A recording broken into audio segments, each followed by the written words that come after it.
Hi, welcome to everybody in my channel. Today we have very interesting in logical exponential equation how we can calculate the value of x3 exponent of x square root plus 3 exponent of x square root minus 162 is equal to 0. How we can determine the value of x. So we can also, when the bases are same, in case of we add their coefficient, we can add, and here coefficient is 1 and here is also coefficient is 1, so we add their coefficient. 3 exponent of x is minus 162 is equal to 0. Now we eliminate this term, so 2 and 2 3 exponent of x square root is equal to 162.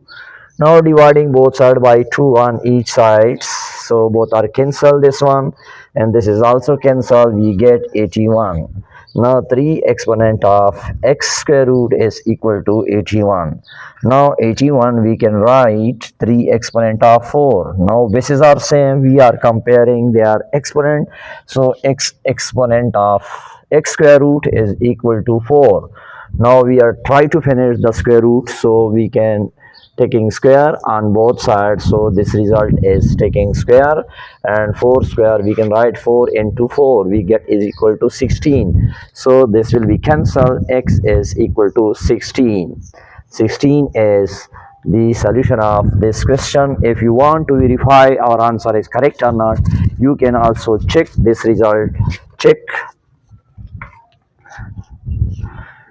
3 exponent of x square root plus 3 exponent of x square root minus 162 is equal to 0. So in the place of x we put in here 16 plus 3 16 minus 162 is equal to 0.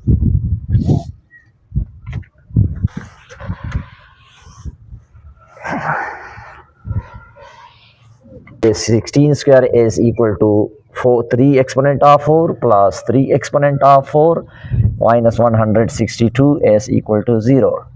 So this result is equal to 81 plus 81 minus 162 is equal to 0. So this will be equal to 162 minus 162 is equal to 0. Both are cancelled, so 0 is equal to 0. Hence our solution set is equal to x is equal to 16 is the solution. Thank you very much for watching. Please subscribe my channel to subscribe and also share this video more and more.